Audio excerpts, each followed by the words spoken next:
Welcome to Blake Street Banter, where one of us knows what the word banter means. The other one's just along for the ride. I am here with Mike Boyle, the voice of the Spokane Indians, and he's just going to shed some light about baseball up in Spokane. You staying cool up there? Right now, yes. Coming up in the next few days, absolutely not. They're talking about 106 here in Hillsborough this weekend when we're here Saturday, Sunday. By the time we go home to face Tri-City, it's supposed to be 109 on Monday. In Spokane? To Spokane, which is record setting. So it's going to get hot in a big hurry here. And I just worry for the boys, because I know with like the natural turf field in Hillsborough, it can be 105, 106 out. It's going to feel 120, 125 on that surface of the turf. So I just hope there's a lot of hydration going on, because there's going to be a lot of overworked and overwarmed people coming up this weekend. Yeah. Do you see players adjusting to that? Like, it affected them a lot? I just remember Ryan McMahon. He's from Texas. He's a southern boy, and he had to play in that 30-degree, 40-degree weather in Colorado in April, and he was not adjusting well. He was right in front of the heater. He had the hot pads in his gloves and in his pockets. What do you see on the other end of that? Well, yeah. I mean, when you're talking about the extreme heat like that, it could be awful tough on some of the northern guys. You know, when you're talking guys from the New England area, guys from the upper Midwest, although they get some good humidity, the upper Midwest in the summertime. But it's a different heat when it's that really dry heat. And I've talked to some of the guys about how they had to adjust to Arizona, and They said it was not fun playing even an early morning game in the Phoenix area when it was already 100 degrees at game time at 10:30 in the morning. So it's going to be an adjustment, no question about it. And it's going to be kind of interesting to see which teams adjust better, because it is going to be extremely hot, and it's going to be hazardous. I mean, that's the best word to use for it. It's going to be hazardous for these guys playing this weekend and into early next week, because the temperatures, from what I could see, the lowest they're talking about is 103. And that's not healthy to play in baseball games for 3.5 to 4 hours in. Yeah, that's going to take a toll. Hopefully they can recover and have everything in line, ready to go.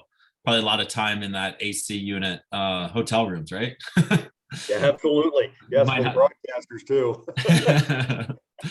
How's the baseball going? Like, you're fresh with the Rockies. You're 2 months in. You were worried about the rain last time we talked, just Northwest weather. Just how's it going? How's the season been transitioning? And we've been fortunate. I know that half the clubs in the league still have games to be made up, because there was one stretch where the rain on the west side in Everett and Hillsborough wiped out a number of games. So I know with Hillsborough, with Everett, with Vancouver and Eugene, those 4 clubs still have games to be made up right now in double headers, whereas we in Spokane and in Tri-Cities have been able to play all the games thus far, because we haven't had as much rain on the eastern side of the Cascades as they did on the west side. But rain's certainly not going to be a factor here for the next week, that's for sure. So hopefully they'll get some of those games made up. But as for the Indians' progress, let's just say the first 2 weeks, the word fun wasn't used an awful lot. Team started 2-10. Got absolutely bludgeoned in the opening series against Eugene at home. I mean, just got absolutely beat up. The pitching staff looked like batting practice out there, quite honestly. I mean, the last game ended 15-1. I mean, it was just hard to watch and even harder to talk about. And then the next series, they won the first game in Hillsborough playing Vancouver, and then dropped 5 straight, including the last game that they'd taken the lead in the 9th, gave up the lead in the bottom of the 9th, lost it in the 11th. It was about as low as it goes when it was a 2-10 start. But things didn't look very good heading home. We played Everett in that next series, and Everett was off to a terrific start. They had just beat Tri-City 6 straight at home and had absolutely crushed them. They beat them 20-3 in the last game. There we go. Everyone was talking about this Everett club being one of the best minor league teams of all time. And quite honestly, I was thinking to myself, if we can win one of these 6 games, that'll be a plus for this club. And we went out and won 3 straight to start the series and took 4 of 6 from them. And I think that's been a turning point for this club, because not only did they get the taste of winning, they got some confidence going. And this team has played well since then. And they've won 4 straight on the road now, just took 4 out of 6 at Tri-City and won the first game of the series last night here in Hillsborough against the Hops. So I really feel good about where this club is going, because they've had a number of turnover in the roster. You worry about that, especially when you lose 3/5 of your starting rotation. Yeah. The promotion to Hartford. But the guys that have come in have stepped in and haven't missed a beat. And it's been a lot of fun to watch this club progress over this first month and a half of the season. Yeah, you got some of those big guys, those big name people. Like, how did Chris McMahon do with his transition up? With Chris, he's been kind of part of the rotation from the get-go, and I think he's thrown well for the most part. He's had some moments where he has struggled, and that's to be expected. I mean, any kid that's coming up through a farm system isn't going to come out and light up every opponent every start. That's just not going to happen. And if it does, they're not there very long, and they're on to the next level. But with Chris, I think he's going through a learning curve as far as what he can do against lineups the second and third time around. He's been very good going through the lineup the first time. It's that second and third time that I think he's going through the learning curve. But I like his demeanor, and I like his stuff. I think he's got the kind of repertoire to his arsenal that he's going to be making the move up at some point. But it's good for him to be learning right now. And he's really been kind of an anchor in that starting rotation thus far. What adjustments is he making, have you seen, to really work on that second and third time around? Well, I think one thing is that, and I've talked about this on our air, is sometimes when you're pitching, you get into a rut. And I say that you've thrown a certain way to a hitter, and you found that fastballs worked against this guy. Well, you kind of get the leaning on that pitch a little too much. Right. And now you get guys sitting on it, and they go up there, and all of a sudden the first pitch is out in left field, or it's in over the wall. You've got to make adjustments where, okay, I know I struck this guy out with high heat last time. Hey, maybe I'm going to try some breaking stuff down away from him to give him a different look, give him something a little different to think about when he goes up there. Because there have been moments and innings where Chris has been on the mound, and it's like the hitters are jumping on the first and second pitches that he's throwing. And that tells me they're sitting on something. They're waiting for something. Yeah, they know something. Getting it. And when he mixes it up, he is a very effective pitcher. And I think that, he's a thinking man's pitcher. You can see him going through it when he's out there on the hill. And I think that he's continuing to develop in that area. And I think that's just, one minor thing that, he's going to learn, that, hey, just because I got this guy out the first at bat or the second at bat with these pitches, hey, I got to maybe go to something different, and then maybe go back to that pitch later in the at bat, rather than relying on it early while the guy's looking for it and sitting on it. Yeah, that's the whole goal of the minor league system, right? Like, making those adjustments, trying to figure it out. And the thinking man piece, I think, is huge. You want to see that from one of your top 10 prospects, and him being able to adjust and figure it out now to next level. It should only set him up for success. No, that's promising. I like that. I got McMahon confused with Etheridge and Kilkenny. Kilkenny was electric a few weeks ago, right? When he first made his debut. Oh, I mean, he threw last night as well, Aaron, and I thought was just as good. He had some bad luck in the inning that he gave up 2 runs. I mean, there was a bat off the hands that was fisted out into shallow left field on a little bloop. And then it was a broken bat single to right. I mean, those kind of things. It's like, okay, you're making the pitches and things just aren't going your way. That's how baseball rolls sometimes. But what I liked about him is that now he's got runners at second and third with nobody out, and he gets 3 straight ground outs. And, okay, yeah, 2 runs score. But you had a 4-run lead at the time, and he's not trying to nitpick out there, not trying to be perfect. He just says, hey, I'm going to get the outs, I'm going to get in the dugout, and we're going to get back at our at-bats. And it turned out to be a huge part of the game, because now it went from a 5-3 game Indians are back up to bat. They get another run back. And now the momentum has completely gone back to Spokane side. I love his demeanor. I've been extremely impressed with him. His first start at Tri-City was the best start by an Indian starting hurler this year. 6 innings, promising, 1 hit.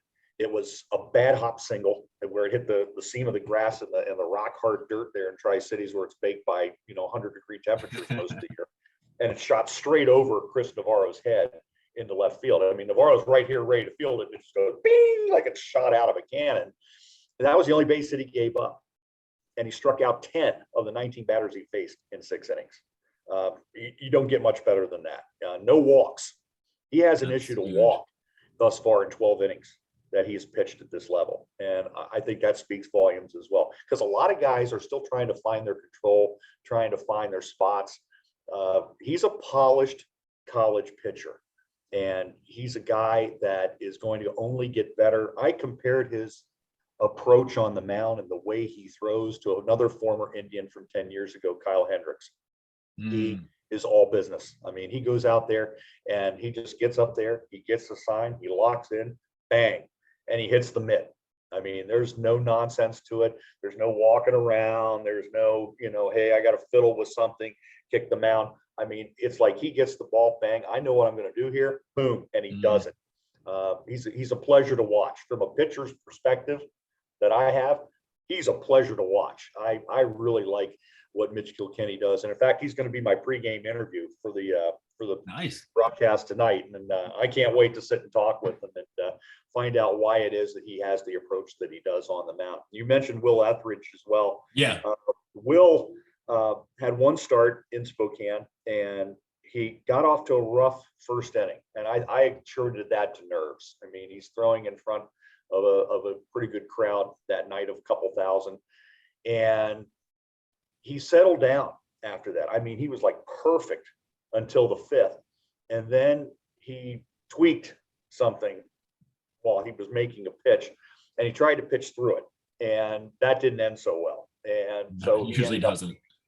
Leaving the ball game in the 5th, and he missed his last start in Tri-City, but he's scheduled to start in this series in Hillsborough, which is promising. I like his stuff too. He's not an overpowering guy, much like Kilkenny.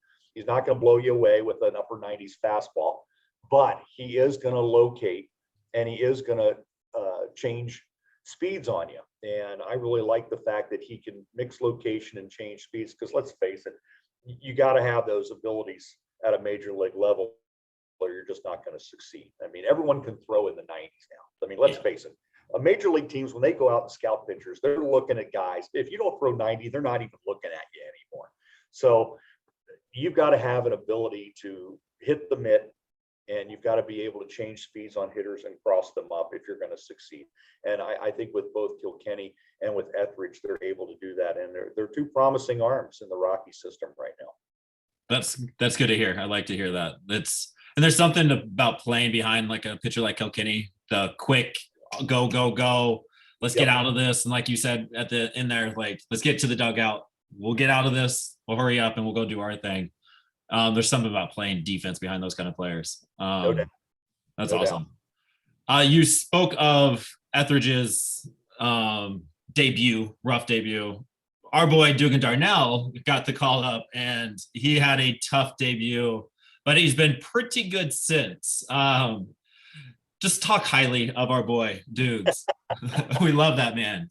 He's an unbelievable story, as you know. He really is. I mean, sitting and talking with him, and he's telling me that he's working an analyst job in Chicago, sitting at a desk in a cubicle, and gets a call to go play indie ball. 3 days on the job, and he decides, hey, you know what? I don't want baseball to end. And this is from a kid that attended a D3 program in Michigan. Yeah, Adrian baseball. Yeah, I mean, you're playing for the love of the game. You've got no athletic scholarship. You have absolutely zero interest from a professional level of going on and playing. And all of a sudden, you're sitting there working this job that you've taken your college education to do, and you go, you know what? I'm not done yet. I want to keep playing. And this is from a converted infielder. Yeah. To the mound. So it's not like he's been a pitcher his entire high school and college career. He was late to the mound. And so he decides, okay, yeah, I know I couldn't throw a curveball when I started college baseball, but here I am. I'm going to try this, bad food and long bus rides in indie ball. And then he goes to the United Shore League and goes there and has some success. And the Rockies spot him, sign him. He goes to Fresno, does well, and he's called up to Spokane. First game out against Eugene, comes out and gives up a 2-run homer and loses the game 2-1. And I'm thinking, boy, how is he going to handle this? I mean, he may be thinking, oh boy, I'm in over my head here, but he has been anything but. He's been lights out since then. He's been a spot guy and a long relief guy. He's been anything that Scott Little and Ryan Kimbler have wanted him to be. And they've said, okay, hey, we need you to give us 2 innings. Hey, we need you to get this one batter out. And he's been the guy that's been able to go out and do that. And he's been terrific. And it's great to see a guy that comes to the ballpark with a big smile on his face every day and is just happy as heck just to be there. And he's been doing great. I love Dugan. And every time I see him, I ask him how things are going, and he says, couldn't be better. He's the happiest guy on the planet. It's funny with Dugan, we had another guy, an Andrew DiPiazza here in Spokane. That was pretty much the same way. D3 guy from Rowan in New Jersey that had zero interest from the major leagues, except for one Rocky scout that happened to see him pitch and say, you know what, hey, let's bring him in for a tryout and see what he can do. Yeah. And he goes out, lights it up. He came here to Spokane and he was unhittable. Like, he was just a machine out of the pen. Whether he threw 1 inning or 3 innings, guys couldn't touch him. And so now he's in Fresno, and everyone said, well, why did he get demoted? I said, well, I knew right away. I said, he's been so good as a reliever, they're going to make him a starter. And that's exactly what they're doing in Fresno, is they're making him a starter right now. And he's intriguing. I mean, he's a guy that I watch him and go, he's got a shot at going to the major leagues, because he's a 6'7" guy that can throw in the upper 90s. And he also has breaking stuff that he can locate. You just don't come across those guys every day. And it's going to be interesting to follow him as he goes through the Rockies farm system. Gotta love those stories of like these hitting talents, like you said, like they just happened to show up. Like Dugan was just messing around and popped up on the mound, and Adrian and threw 95, and coach was like, all right, you're our closer now. And then now you just had this unhidden talent that you're gonna go and do thing. And so yeah, Dugan, I'm just reading his stats, like 0 walks, 8 strikeouts, 2 ERA, 12 strikeouts updated, and his whip is 0.55. Like, it's incredible seeing that from an unseen talent. And he's humble as can be, and he's just a dude and just loves the game. And fantastic story, like you said. So we like to talk about him over here. we love dudes. Well, D3 guys, man, I mean, let's face it, how many D3 guys are playing at a high A level right now in professional baseball? Seriously, there's very few. Yeah, you can count them on your fingers. I mean, it's remarkable that the Rockies have 2 of those guys in their system right now. Got to root for those guys, those hard workers. Let's talk a little position players. One of the guys, I wish Spokane Indians were on MILB TV more often so I could watch you guys a little bit more. But the stats, Willie MacIver, the catcher, is kind of coming into his own, like an 8.87 slugging OPS. Just, he's a dude, and where is he coming from, and what's he about? Well, he's the heart and soul of the team. Yeah, one of those guys. I have said this, that without him in that clubhouse and in the lineup every day, this team doesn't succeed at the level that they are. There's no question in my mind. He can manage a pitching staff as well as any young catcher that I've seen in my 30 years of minor league broadcasting. He is an anchor in the lineup. Like, he is not an easy at bat for a pitcher. He can fall behind 0-2 and feel like that he's struggling, and then he'll foul off pitch after pitch, and the next thing you know, he's at 2-2, 3-2, and then gets his pitch to hit and whacks it. I mean, he is a future major leaguer, and that's the best compliment you can give to a guy that's in the minors. I watch how he approaches the game, his work ethic, his love for the game. I mean, it's obvious he loves to play the game of baseball every day, and he's going to be in Coors Field, or he's going to be playing for some major league organization at some point, because he has all the tools, and he plays the toughest position in the game. Yep. And he makes it look easy. He's got a good arm behind the plate. He calls a hell of a game. I think he's a great kid.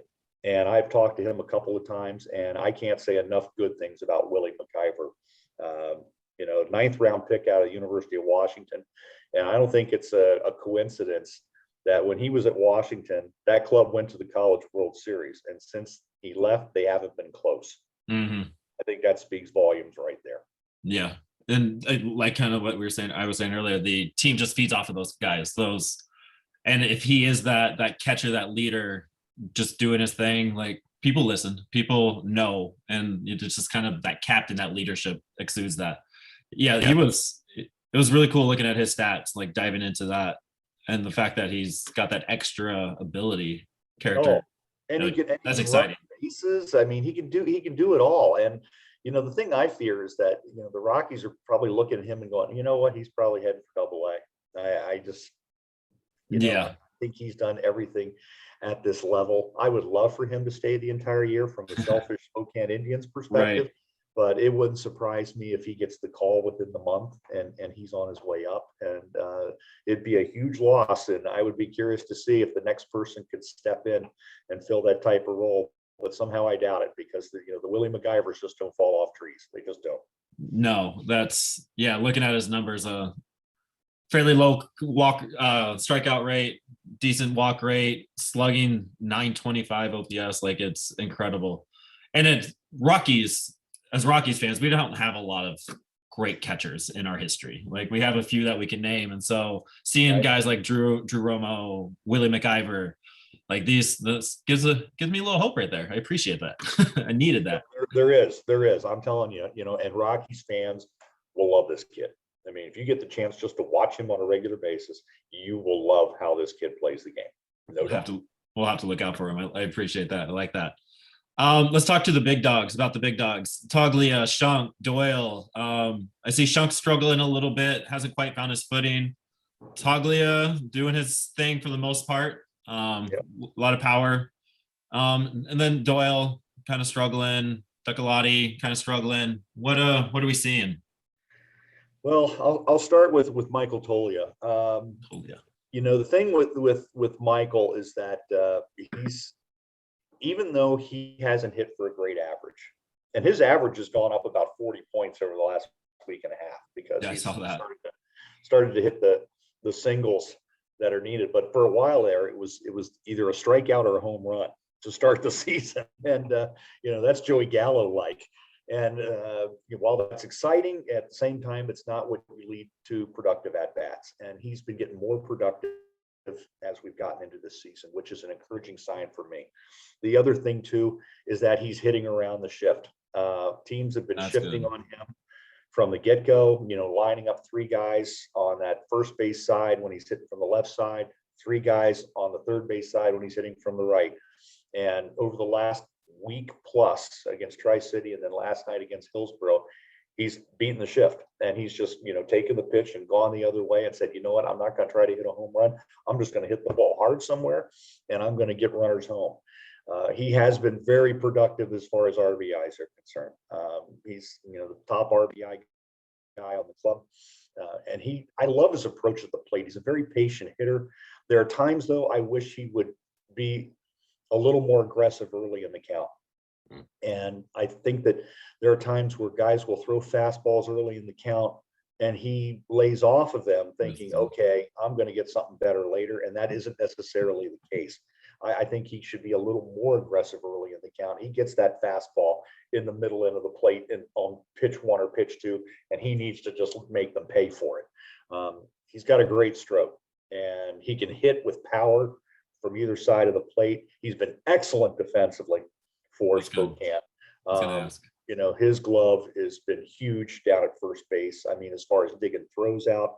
And like last night, Jack Lundgren threw a ball that was a little high. Nice to have a 6'5" guy that could just kind of go up and keep his foot on the bag and make the out and make it look easy and prevent the error.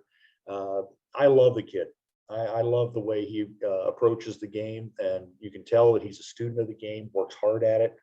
You can just watch him in batting practice, and he's a guy that has major league written all over him. You talk about Brent Doyle. I honestly think that he is the best prospect on the club. So he is the truth. He is legit. Yep. Yeah. Yep. I love. He's a 5-tool guy and can do it all. And he made a catch last night that was fantastic, and he's done that all year with his defensive ability. He's got a great arm out in right or center field. He can throw it from the warning track to third base, no problem. He can run the bases like a deer. He can hit for power. He can hit for average. And when he hits the ball and he's in a groove, he is a sight to behold. I mean, he really is a top-notch prospect. The areas that he needs to work on, and I've seen this through the first month and a half, pitchers have a tendency to start going high fastball on him and then going off speed down and away. And he just needs to get better discipline at the plate, laying off that junk down and away, because he has a tendency to offer at it an awful lot. He's leading the league in strikeouts as a result. And then there are times that they'll start him with that junk down and away, and now he's in an 0-2 hole, and then they come in with the high fastball and he can't get around on it. So, it's pretty obvious watching from a broadcast perspective what's going on down there, but it just needs to click with him down on the field, what pitchers are trying to do to him. Right. And laying off that garbage and getting his pitch. And he's done that the last 3-4 ball games. He was in an 0-for-19 slump in Tri-City. And all of a sudden he gets a couple base hits. And then the last game he hits 3 doubles. And then last night he goes 2-for-4. So he's getting it going again. Right. Much like he did early in the year with a 9-hit series against Vancouver. He's the real deal, though. And I can tell Rockies fans that all he needs is time and development. But he's going to be a guy roaming the outfield at Coors Field. And people will see what I'm talking about. They'll go, wow, this kid's just made to play the game. And he's a natural 5-tool talent. And those guys don't fall off trees either. And he's exciting to watch. I like watching Brent Doyle play. But as I said, just needs to develop his approach at the plate a little bit, his game plan, and figure out what pitchers are trying to do to him and do a little better job on that front. Yeah, that's exciting. It's so jealous you get to watch this talent every day in, day out. Schunk. Yeah. What are you seeing from Schunk? Like number 5, middle infielder, like he was very highly touted. Like we've all heard of Schunk. But just looking at it, it's something's happening. Well, he's been hurt. Has it been that? He got hurt the second series of the season. Got hit with a pitch on the elbow. Oh yeah. Well, he kind of got off a slow start, so he tried to change things up. Took the elbow guard off. So the first game he takes it off, he gets hit right on the elbow, and he misses almost 2 weeks. A story age as old as time. Yes. So, he started to get back into it, and then he got hit again by a pitch and was out for a couple of days. So when he's in the lineup regularly, I like his ability to give himself up at the plate to advance runners. And that's something that has been lacking on this team. So probably just all around baseball. Yes, exactly. And I don't think it's, just an Indians problem. I think it's throughout baseball. Guys that, won't give themselves up and hit the ball to the right side of the infield to get that runner from second to third with less than 2 out. Aaron's the best guy on the team at doing it. And he has done it time and again this season. So his stats have suffered a little bit, but he's done the team things that have helped the club win. And I look at that more than I do the individual stats. And I love the kid. I think he's got extremely high baseball acumen as far as his IQ of playing the game, understanding how to play it, not just from an offensive perspective, but from a defensive one as well. You know, he's been having to play a lot of second base. He's a natural third baseman, but he's playing a lot of second base. And the Rockies are looking at him in a middle infield spot. He made a terrific play last night here in Hillsborough, where he had to go out in the outfield and do the Derek Jeter jumping away from the play and one hopped it to Toglia at first base to get the runner. I mean, that's a play that only, you know, a few guys can make. And he's got a terrific arm. I mean, as a reliever at Georgia, he was, you know, lights out as a closer. So he can make plays in the infield that your average guys can't. And I've really been impressed with what he can do defensively with his range. He can get to a lot of balls and make plays once he gets to them because he's got that arm. He just needs time. And I think that, you know, fans need to be patient with him and not expect him to come in 2 years and light up the major leagues. I don't think that's going to happen with him. I think he's going to be a guy that you're probably going to be waiting 3 or 4 years before he gets to a major league level. And then you're going to be seeing, you know, incremental, as he learns the game at that level, incremental progress. But he's going to be a guy that once he gets to the major leagues, he's going to be there for a decade. And that's just because he knows how to play the game and he's going to make the right plays. And maybe while the fans will go, oh, he's hitting 222 and he's only got 3 home runs, you can look at him on a daily basis and go, oh boy, but he was really good at advancing those 2 runners over the last couple of days that set us up for game-winning rallies. I mean, you got to have those guys if you're going to be a winning baseball team. If you don't have those guys, you don't win games. And he's been a big part of the reason why that the Indians have been able to generate base runners for the Willie MacIvers and Michael Toglias of the world to drive in. Yeah, those I guess the things you don't see on the stat line are huge, and the fans that, I mean, I can't see that, and so it's like it's good hearing that because, you know, you see the stat line, oh, here we go, another bust type thing, and then seeing those little things go, like we were talking about it with Tapia and Daza. They're not your normal Major League Baseball players right now. They're low launch angle, high in play guys, and they're hitting 1-2 like it's the 1980s again. Like, we're going to get on, put the ball in play and do things. And so you just don't see that on the stat line. So that's good thing. That's good to hear about Aaron. That's cool. Yep. And then this last one, the reliever, I was really surprised about that. Number 30 on the prospect list, Shelby Lackey. 5 out of 7 save opportunities, 21 Ks, 1.1 whip. Is he an electric factory like the numbers say? Well, the thing with Shelby, and he's on the injured list right now, which hurts. But it's also opened the opportunities for PJ Poulin, left-hander out of Connecticut, who's been our best reliever consistency-wise all year. I mean, he's been just from day one the guy for us. But Shelby, you know, he came out in a game in Eugene, and I knew the first batter he didn't have it. I mean, he hit a guy on a 1-2 pitch, and I said, "This is not going to end well." For the Buckle Indians. up. They had a 1-run lead at the time. He ended up losing the game, but he came out 2 nights later, and he stuck it up Eugene's. You know what? I mean, he came out and just bang, bang, bang, get out of here, and I loved seeing that. He's a guy that doesn't have a real heavy fastball. He's not a high velo guy. You know, he can throw in the low 90s, but his big thing is movement, especially against right-handed hitters. He's got kind of a whip motion with his 3/4 delivery that when it's coming at a right-handed hitter, it just goes from right to left and just slides over. Those are so much fun to watch as fans too. I love seeing those pitcher pitch.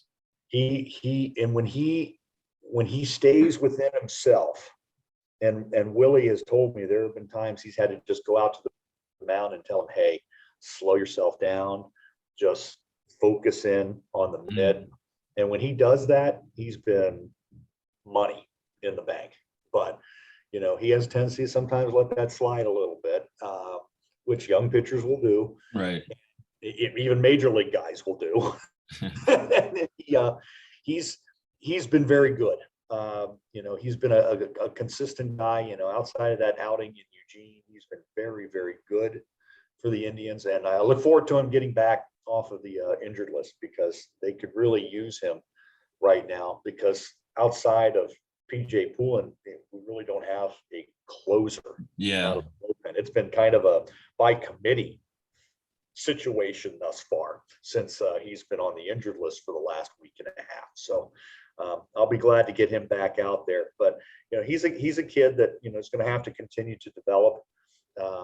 He's not a major league guy right now, but I can see him that if he gets more consistent as far as locating the strike zone, he could be a guy that could be throwing in Denver in 3 years.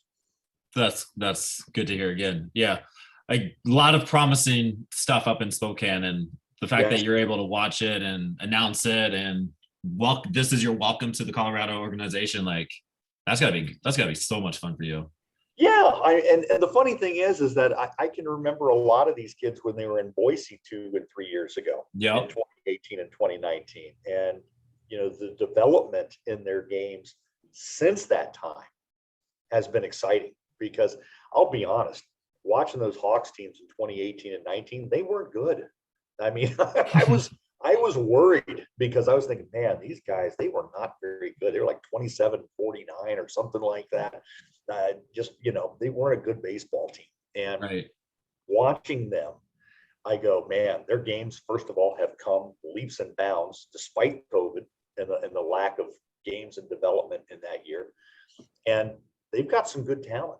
From a Rockies fan's perspective, there's some good talent in Spokane right now and going up the system. I mean, we've lost 3/5 of our starting rotation already with Carl Kaufman and Brian Feltner and David Hill. I mean, they're already up to AA, which should tell you how good the starting pitching has been here in Spokane. I broke down the last 2 series. The starters' ERA against Tri-City were 2.06, and were under 2 in their last series against Tri-City. So you get that kind of starting pitching in 12 games against Tri-City, 11 times they've gone 5 innings or more. That's so good to hear. Well, I mean, no team in the league is doing that. There isn't another team in the league doing that. And I told people, I said, I think we have the best starting pitching in this league. I think we have the best fielding team in this league. And I have had no one disagree. Yeah. The proof is in the pudding out on the field thus far. I really feel encouraged about those things. There's some guys in the bullpen that are coming along and getting better. Still a lot of room for growth there. And I think that's going to be something to keep our eye on in the months. And hitting wise, situational hitting, I harp on that all the time. It's like, okay, you got men at first and second, nobody out. What's that third guy coming up going to do at the plate? Is he going to put the ball in play and advance the runners, or is he going to strike out? Well, more often than not, it's been the latter of late. And that's an area that I think this club needs to address. And I'm sure hitting coach Zach Osborne is on them all the time about saying, hey, guys, you've got to put the ball in play. You've got to help yourself along here and help your team, because now you put runners second and third with 1 out. What's that going to force the infield to do, especially in a tight game? Come in, and you're gonna benefit from that. So it's just little things. I mean, baseball's full of little things. Yes, it is. Attention to detail and being good at those things that are the difference between a club that's playing at a 570 clip or a 450 clip. Yeah, it's huge. And there's always so much more to learn too. Like, what are you learning here? What did you learn in Fresno? What are you going to learn in Hartford, Albuquerque? And then there's all these little things to build up you to make it to the big league, but also do it as a team and stuff. There's a lot to it. Oh, so much to it. And most fans have no idea. Right. No idea of what these guys are working on or what they're getting better at. I mean, they're just looking at the results and the bottom line. And that's okay, that's to be expected. But at the same time, I like to look beyond that. Having played, I like to look beyond and go, okay, what are the little things these guys are doing or not doing? Yeah. And there are times that, I've called guys out on the air because, hey, they couldn't lay down a bunt in a situation. Hey, that's their job. Right now, you've got to get the bunt down and get that runner over in a 1-run game. so your club can tie the game. You didn't do it. That's Yeah. on you. Yeah. It's like, got to execute. you're the one that hit the golf ball. Nobody else out there. Right. Gotta be held accountable. And Yeah. so, it's fun to watch these guys get better though. And they've gotten so much better, Aaron, than they were in the first 2 weeks of the season. I mean, I honestly thought when we were 2-10, I said, we're going to be lucky to win 30 games this year. It was that ugly. That was my thinking. I thought, oh my goodness, this team, looking back at what had happened in Boise, I said, we're going to be lucky to win 30 games. But they have just stuck with it. They've been improving every series, and they worked hard at it. I can watch them in BP. I can watch them in their workouts. They are working hard to get better every day, and it shows. They're only 3 games under 500 now. They've made terrific progress, and I just hope that it continues, and that they keep this group together for a little while without dispatching them all over the place. But that's just from a selfish perspective. Right.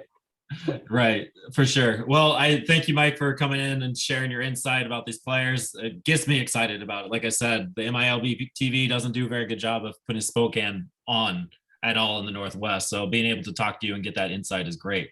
So thank you for spending your late morning with me. Appreciate it.